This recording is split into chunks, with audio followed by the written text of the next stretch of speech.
Assalamualaikum warahmatullahi wabarakatuh.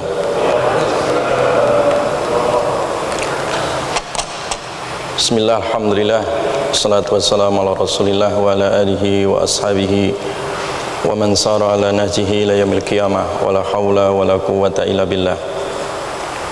Allahumma anfa'na bima 'allamtana wa 'allimna ma yanfa'una wa zidna ilma. Allahumma inna nas'aluka ilman nafi'a wa rizqan thayyiba wa amalan mutaqabbala.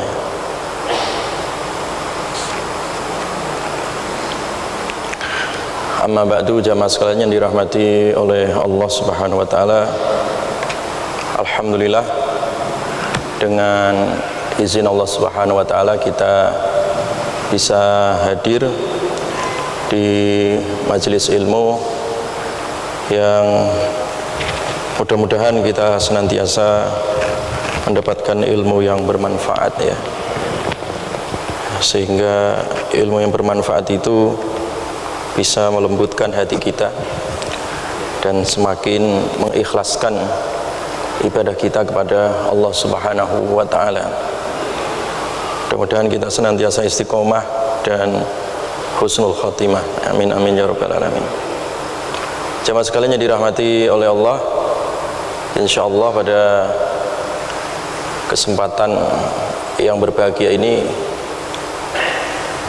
di mana kita sebentar lagi berjumpa dengan Ramadan, insyaallah, ya. Sepekan ke depan insyaallah kita sudah berjumpa dengan Ramadan, ya, dengan izin Allah. Maka perlu ada persiapan-persiapan sehingga kita di dalam menyambutnya penuh dengan antusias dan penuh semangat, ya, untuk menggapai ridha Allah Subhanahu wa taala. Oleh karena itu pada malam hari ini kita akan bahas tentang bagaimana konsep Islam kompetitif, ya, bagaimana kita berlomba-lomba, ya, dan menyegerakan di dalam ketaatan dan kecintaan kepada Allah Subhanahu wa taala. Wasari'u ila maghfiratin min rabbikum wa jannatin arduha as-samawati wal ardu uiddat lil muttaqin, ya. Segeralah kalian menuju ampunan Allah Subhanahu wa taala dan segeralah kalian, ya, melakukan amal untuk menggapai surganya Allah yang luasnya seluas langit bumi, ya, yang itu disediakan untuk orang-orang yang muttaqin, ya, orang-orang yang bertakwa. Sabiqu ila maghfiratin min rabbikum wa jannatin arduha ka ardis samai wal ardi uiddat lil ladzina amanu billahi wa rusulih, ya. Di dalam firman yang lain surat Al-Hadid ayat 21, Allah juga memerintahkan supaya kita kompetitif, ya, musabaqah, ya, di dalam mencapai ampunan Allah dan surganya Allah Subhanahu wa taala. Karena mencapai surga itu harus ada, ya, taklif, ya. Harus ada taklif, harus ada usaha. Karena surga itu naik, ya. Beda kalau mau ke neraka, itu enggak perlu usaha. Karena neraka itu turun, ya.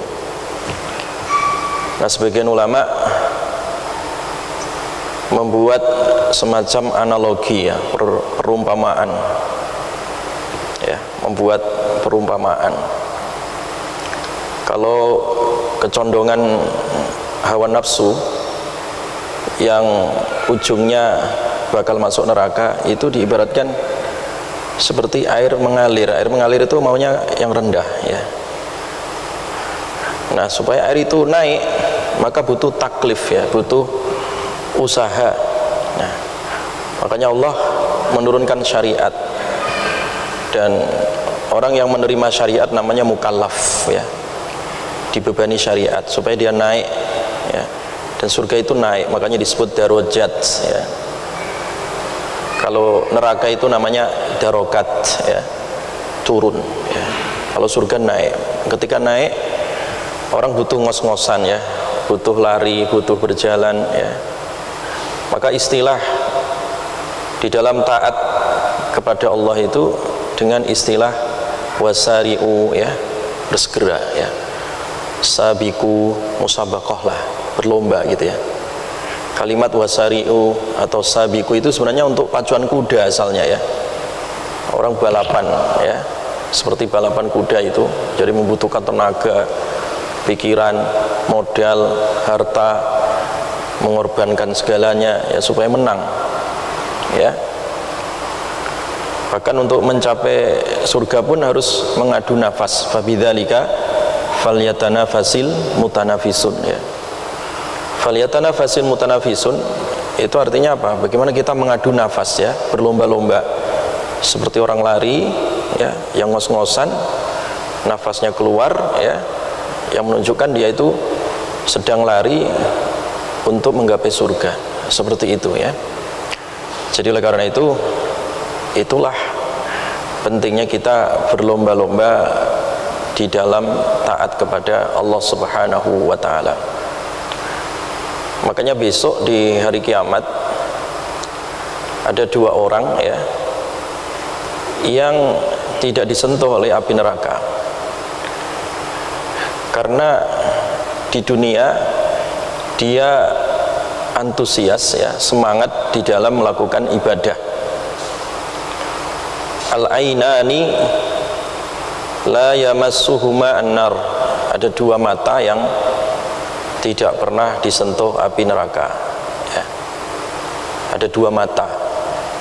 Kenapa dua mata ini diibaratkan oleh Nabi keduanya tidak disentuh oleh api neraka? Mata yang pertama itu adalah ya, ainun ya, bakat min khasyatillah ya. Jadi mata yang digunakan untuk ibadah, dia menangis ya, meresapi ibadahnya, menyesali dosa-dosanya ya. Dia bakat ya, dia menangis ya, ya, ya, min khasyatillah, karena takut kepada Allah Subhanahu wa ta'ala. Yang kedua adalah wa ainun batat fi sabilillah, dan mata yang dia terjaga, melek ya, bergadang fi sabilillah, di jalan Allah ya. Nabi menggunakan istilah dua mata gitu ya, untuk menunjukkan, menggambarkan ya, bagaimana orang berlomba-lomba di dalam kebaikan, dalam masalah ibadah, saking berlombanya untuk menggapai ya, ampunan dan juga ketakwaan kepada Allah, dia sampai menangis itu ya. Jadi menangis ya, menyesali dosanya, menangis karena takut Allah. Nah, mata yang seperti ini tidak pernah tersentuh dari api neraka. Nah, mata yang satu, yang matanya digunakan untuk bergadang di jalan Allah Subhanahu wa ta'ala ya. Dua mata seperti itulah yang dijaga dari api neraka, sebab ya, ya, anggota badannya tadi digunakan ya, untuk menggapai ridha Allah Subhanahu wa ta'ala ya. Itu gambaran contoh ya, bagaimana orang beribadah sampai matanya terjaga ya, orang beribadah sampai meresapi ya, kandungan makna ibadahnya, sehingga muncul rasa takut ya kepada Allah, muncul rasa menyesal atas segala dosa-dosa yang dikerjakan. Orang yang berkompetensi tadi ya, atau berkompetisi di dalam mencapai ya, ketaatan kepada Allah Subhanahu wa ta'ala ya, itu dijamin ya, dijamin bahwa kelak tidak pernah tersentuh dari api neraka besok di akhirat ya. Ya, digambarkan sampai seperti itu. Makanya kalau kita lihat ya para sahabat Nabi ya, mereka sampai terjaga dalam rangka ya berlomba-lomba di dalam kebaikan. Semisal sahabat Utsman misalkan ya, sahabat Utsman itu beliau kalau sholat malam dalam satu rakaat itu khatam 30 juz Pak ya, satu rakaat itu sahabat Utsman bin Affan ya. Saking irinya atau sahabat Ali itu kepingin niru kayak Utsman ya, ya sampai ngintip-ngintip Utsman ini sudah sampai surat apa ini. Malam ini beliau berdiri melean ya, bergadang sholat tahajud ya, sudah sampai surat apa gitu ya, sampai ayat keberapa gitu ya. Sampai sahabat Ali memerintahkan orang untuk berjaga, coba awasi Utsman sudah sampai apa ya, sudah sampai juz berapa ya. Itu sahabat Utsman seperti itu jamaah sekalian, bagaimana ya, saking antusiasnya ya, untuk taat kepada Allah dan untuk menyempurnakan ibadah kepada Allah Subhanahu wa taala. Padahal kalau dihitung-hitung ya, sahabat Utsman ini kan orang yang sudah dijamin masuk surga, termasuk 10 sahabat yang ya, dijamin ya, melalui hadis Nabi SAW 10 orang yang dijamin masuk surga, tapi ibadahnya masih seperti itu gitu ya. Biasanya kalau orang udah ada jaminan ya, kita kalau punya mobil ada asuransi aja tenang-tenang aja gitu ya, nanti kalau kepenyok atau apa ya, dibawa ke bengkel udah ada yang bayarin ya. Kita dibilangin, udah kamu makan saya yang traktir, ada yang jamin saja udah tenang-tenang gitu ya, tabiat manusia. Tapi sahabat tidak, justru malah semakin semangat gitu ya, ya. Sampai seperti itu ya. Ya. Imam Bukhari itu kalau di siang Ramadan ya, itu mengkhatamkan Al-Quran ya, satu hari itu 30 juz di siang harinya gitu ya, di siang harinya ya. Sekali duduk ya 30 juz dikhatamkan ya. Sebagian tabi'in ketika mereka dulu ada kesempatan masuk sholat di dalam Ka'bah, sekali dalam satu rakaat mengkhatamkan Al-Quran dalam sholatnya ya. Itu menunjukkan apa? Antusias ya. Rasulullah Shallallahu Alaihi Wasallam seorang Nabi dan Rasul sudah dijamin masuk surganya, dijamin dosa yang akan datang ya, dosa masa lalu diampunkan, masih sholatnya itu sampai kaki beliau bengkak ya. Ini bagaimana antusias ya, yang dicontohkan oleh Nabi, sahabat dan generasi salafus saleh ya, dimana mereka itu berlomba-lomba di dalam kebaikan ya, berlomba-lomba di dalam masalah ibadah, karena memahami ayat tadi wasari'u ila magfiratim mir rabbikum atau sabiqu ila magfiratim mir rabbikum ya. Jadi pemahaman mereka terhadap ayat itu sangat mendalam sekali gitu ya. Bukan hanya sekedar mendengar, paham maknanya atau paham terjemahnya, tidak, tapi mendarah daging sampai membentuk sebuah amal gitu ya. Inilah yang saya maksud dengan Islam kompetitif ya, bagaimana kita berkompetisi di dalam kebaikan ya, dan bahkan boleh iri, yang dibolehkan itu adalah iri terhadap kebaikan. Supaya apa? Ada kompetisi di situ, ada perlombaan ya.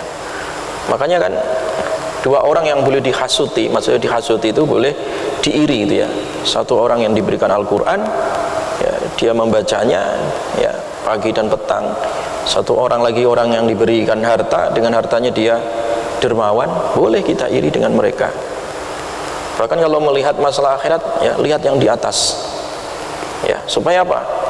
Terpacu, termotivasi kita. Belum lagi Nabi memerintahkan supaya kita bergaul dengan orang-orang yang saleh, orang-orang yang siddiq ya, yang jujur dalam keimanannya. Ya ayyuhalladzina amanu taqullaha wa kunu ma'as shadiqin ya, sama orang-orang yang baik. Supaya apa? Terpacu ya, terpacu dan termotivasi kita untuk berlomba-lomba di dalam kebaikan ya. Makanya kalau dalam masalah kebaikan itu tidak boleh ditunda Badiru bil a'mali as-salihah. Kata Nabi, kalau beramal soleh itu jangan ditunda gitu ya. Punya niat itu jangan ditunda. Walaupun orang beramal soleh sekedar niat sudah dicatat satu kebaikan. Nanti kalau dikerjakan dicatat 10 kebaikan, dilipat gandakan. Tapi walau toh demikian, kita tidak boleh taswif ya. Taswif itu artinya ditunda-tunda gitu ya. Entar, besok ya. Karena kita juga nggak tahu ya. Kita tidak tahu ya, kematian itu sangat dekat ya. Dan kematian itu kan tidak pernah pamitan ya. Yang tua, yang muda sama di hadapan kematian ya. Yang besar, yang kecil sama ya. Yang kaya, yang muda juga sama. Yang miskin juga sama ya. Di hadapan kematian. Makanya di situ Nabi SAW memerintahkan supaya badiru bil a'mal ya. Badiru bil a'mal, segera kalian untuk menyegerakan amal ya. Dan tidak menundanya ya. Karena biasanya kalau orang nunda-nunda itu kemungkinannya itu, kalau ya orang miskin dia pikirannya ntar kalau kaya ya. Ya kan? Atau orang sakit ya ntar nanti kalau sehat, atau orang sehat nanti kalau sakit dia nggak sempat ya. Atau masalah usia, ntar aja kalau udah tua, belum tentu dia tua, masih hidup ya. Makanya di sini Nabi mengingatkan badiru bil a'mal sab'an ya, percepat ya, segera kalian beramal ya. Karena manusia itu kemungkinannya hanya 7 saja. Yang pertama, hal tantadziruna ya, apakah kalian menunggu-nunggu, menunda-nunda, illa faqran munsia, apa kalian itu nunda amal nunggu fakir dulu ya. Ya, orang fakir itu kadang lupa ya. Ya, orang fakir kadang nggak sempat malah. Au ghinan mudghiya, atau nunggu kaya. Orang kaya itu bisa lalai, bisa melampaui batas. Au maradan mufsida, atau nunggu sakit. Orang sakit itu udah repot ya. Ya. Au haraman, atau nunggu masa tua ya. Jadi kalau udah tua ya, udah uzur, puasa juga udah berat, orang sholat juga sudah mulai tidak bisa berdiri, harus berbaring ya. Ya. Au mautan mujizya, atau nunggu mati ya. Awid dajjal, atau nunggu datangnya dajjal. Nah, Nabi mengatakan seperti itu supaya umat Islam termotivasi. Jadi nunggu apa lagi gitu ya. Jadi jawabannya adalah nunggu apa lagi ya. Maka oleh karena itu setiap subuh itu biasa Nabi mengabsen ya para sahabat, diabsen satu persatu dan ditanya satu persatu, man asbaha minkum al-yaum shaiman, siapa yang pagi ini puasa? Ditanya oleh Nabi ya. Ternyata Abu Bakar, ana ya Rasulullah, saya ya Rasulullah. Tanya lagi, man tabi'a minkum al-yauma al-janazah, siapa yang pagi ini ya mengikuti jenazah atau melayat jenazah? Abu Bakar mengatakan, ana ya Rasulullah, saya Rasulullah. Jadi antusias itu, lomba. Jadi ternyata Abu Bakar menang terus itu ya. Yang puasa, yang melayat jenazah. Aman at'ama minkum al-yauma miskina, siapa yang pagi ini sudah ngasih orang makan untuk orang miskin? Qala Abu Bakar, ana ya Rasulullah, saya Rasulullah. Ya. Jadi terprogram betul itu yang namanya Abu Bakar radhiyallahu an, ya, sahabat Abu Bakar radhiyallahu an, hidupnya terprogram betul. Puasa iya, melayat jenazah iya, ngasih makan orang miskin iya. Faman ada minkum al-yauma maridun, ya. Siapa yang hari ini sudah jenguk orang sakit? Qala Abu Bakrin, ana ya Rasulullah, saya Rasulullah. Jadi semua ya, kegiatan yang sifatnya adalah vertikal, hubungan dengan Allah ya, Abu Bakar kerjakan. Yang hubungan dengan sosial masyarakat juga Abu Bakar kerjakan ya. Jadi hubungan vertikal hablum minallahnya berantusias tadi ya, berkompetisi tadi, ya, hubungan sosialnya juga sama seperti itu. Makanya Nabi mengatakan majtama'na ya fimri'in ila dakhalal jannah, ya, tidaklah seorang itu ya berkumpul pada dirinya ya kegiatan-kegiatan tadi ya, ya ibadah-ibadah tadi ya, baik ibadah-ibadah yang sifatnya vertikal atau ibadah-ibadah sosial tadi, kumpul pada suatu ya ya kepada seseorang ya, kecuali dia termasuk ya ahli surga. Jadi ahli surga itu seperti itu ya, berkompetisi di dalam melaksanakan amal kebaikan ya. Ya, karena yang dilihat itu adalah surganya Allah, yang dilihat adalah ridhonya Allah subhanahu wa ta'ala. Jadi makanya dia bersemangat tadi ya, bersemangat ya. Jamaah sekalian dirahmati oleh Allah subhanahu wa ta'ala ya. Ya, untuk itu ya, dalam rangka kita termotivasi untuk melakukan kebaikan-kebaikan, maka ya, kita harus senantiasa mengupdate ya niat ya, ya, mengupdate niat kita ya. Ketika kita mengupdate niat itu, otomatis kita sedang memperbarui keimanan ya. Jadi kalau imannya itu selalu diperbarui, ibarat mesin itu ya bertenaga ya, ya. Sehingga ketika ada program kebaikan ya, dia bisa cepat tanggapnya ya, responsif gitu ya, dan tidak menunda-nunda ya, ya. Makanya Nabi mengingatkan pada kita, jadidu imanakum biqauli la ilaha illallah ya. Jadi perbaruilah ya, iman kalian itu dengan la ilaha illallah ya. Ya.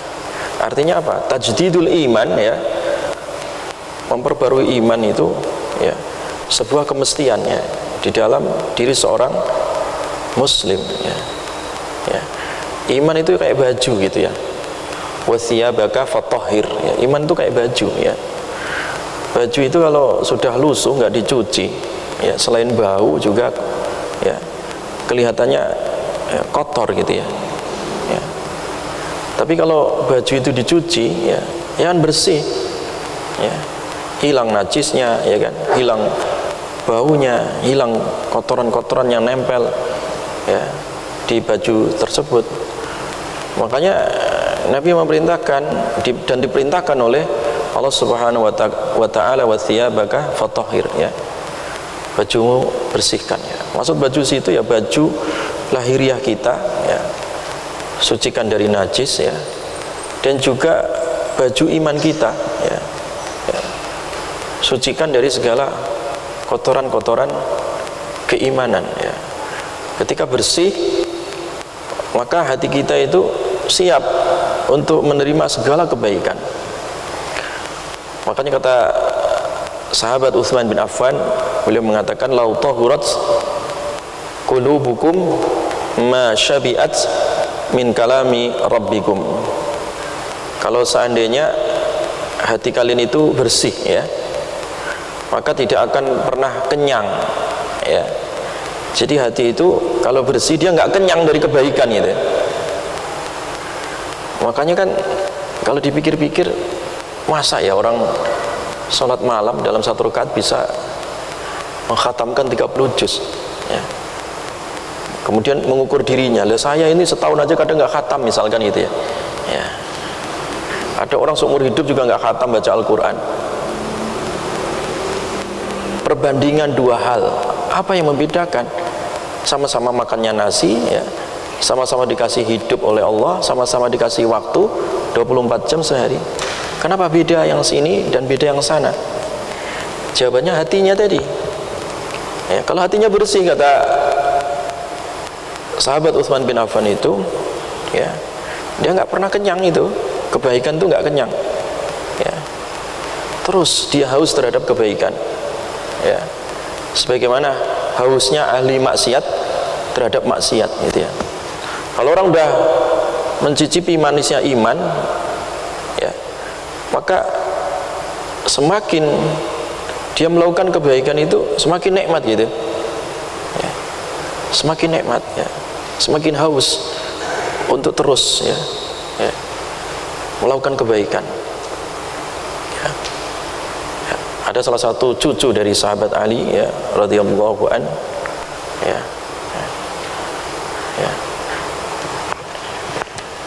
yaitu Imam Zainul Abidin ya. Beliau itu kalau salat malam niatnya cuma 2 rakaat aja gitu ya. Ya. Tapi ketika sujud semakin enak nikmat itu sampai dihitung oleh kawan-kawannya bisa 1000 rakaat gitu ya. Ya. Saking kepengen nambah ya.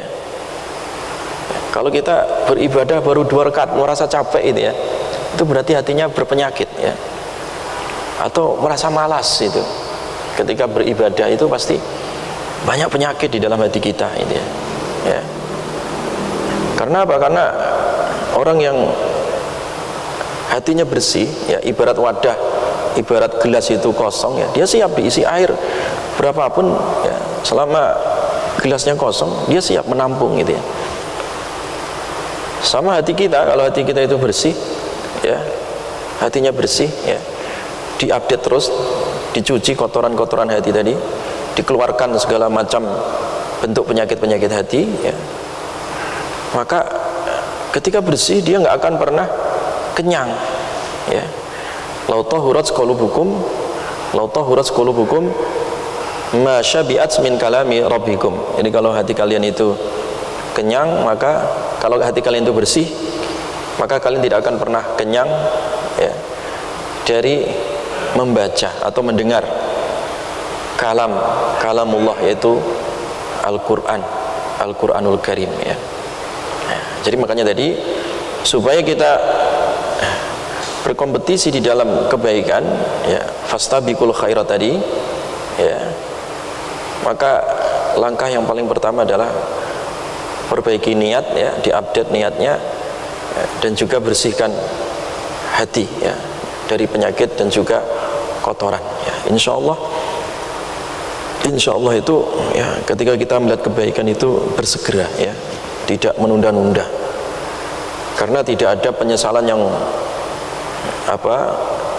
paling besar pada kehidupan manusia melebihi penyesalan kalau seandainya dia menunda-nunda amal ya.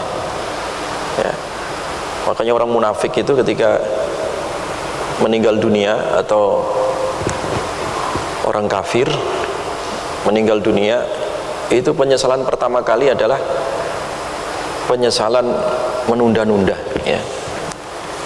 Laula akhartani ila ajalin qarib fa asaddaqa wa akum minas salihin ya.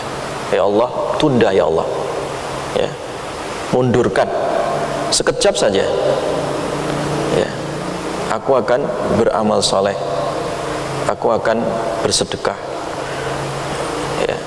Jadi orang munafik atau orang-orang kafir yang sudah kadung dicabut nyawanya, nyawa sudah sampai tenggorokan ya, dia masih ya, berangan-angan supaya kematian ini ditunda 1 menit saja, sekejap saja ya. Tapi ternyata terlambat gitu ya. Makanya penyesalan orang munafik ya, penyesalan orang-orang kafir, orang-orang musyrik itu yang mati dalam keadaan su'ul khatimah adalah penyesalan karena taswif tadi ya, menunda-nunda ya. Ya, menunda-nunda kenapa dia tidak beriman, menunda-nunda kenapa dia tidak bersedekah ya. Dia akhirnya menyesal ya, dia akhirnya menyesal ya. Ya. Bahkan orang mukmin pun menyesal, tetapi menyesalnya itu kenapa?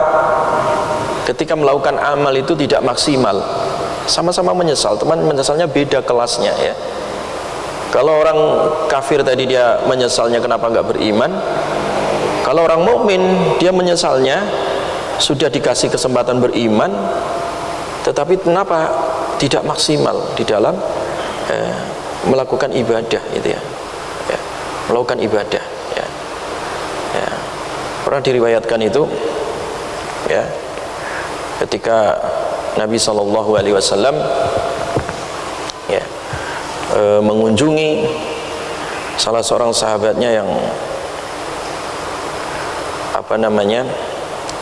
meninggal dunia, ya, Nabi biasa bertanya, ya, apakah punya utang ataukah tidak, punya wasiat ataukah tidak. Itu biasa Nabi menanyakan sebagai tanggung jawab, ya, beliau terhadap umatnya.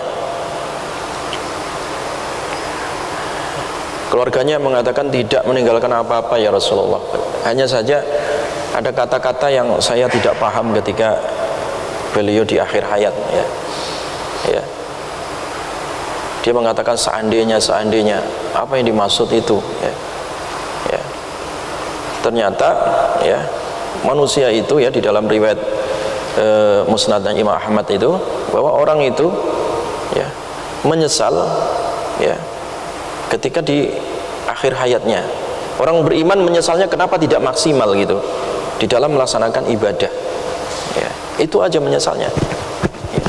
Kenapa berimannya itu tidak maksimal, nah, gitu. Ya.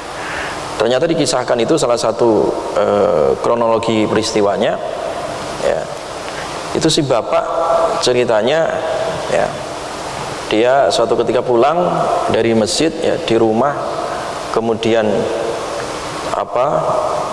beliau ada roti, ya, kemudian datang seorang pengemis, ya.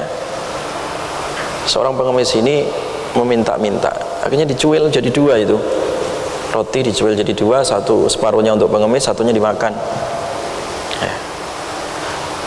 Nah, penyesalannya adalah kenapa tidak dikasih semuanya gitu, ya. Jadi setelah ditampakkan pahalanya, mengasih secuil roti aja itu udah banyak gitu, pahalanya sudah banyak, ya. Penyesalan yang bagus yang seperti ini sebenarnya, ya.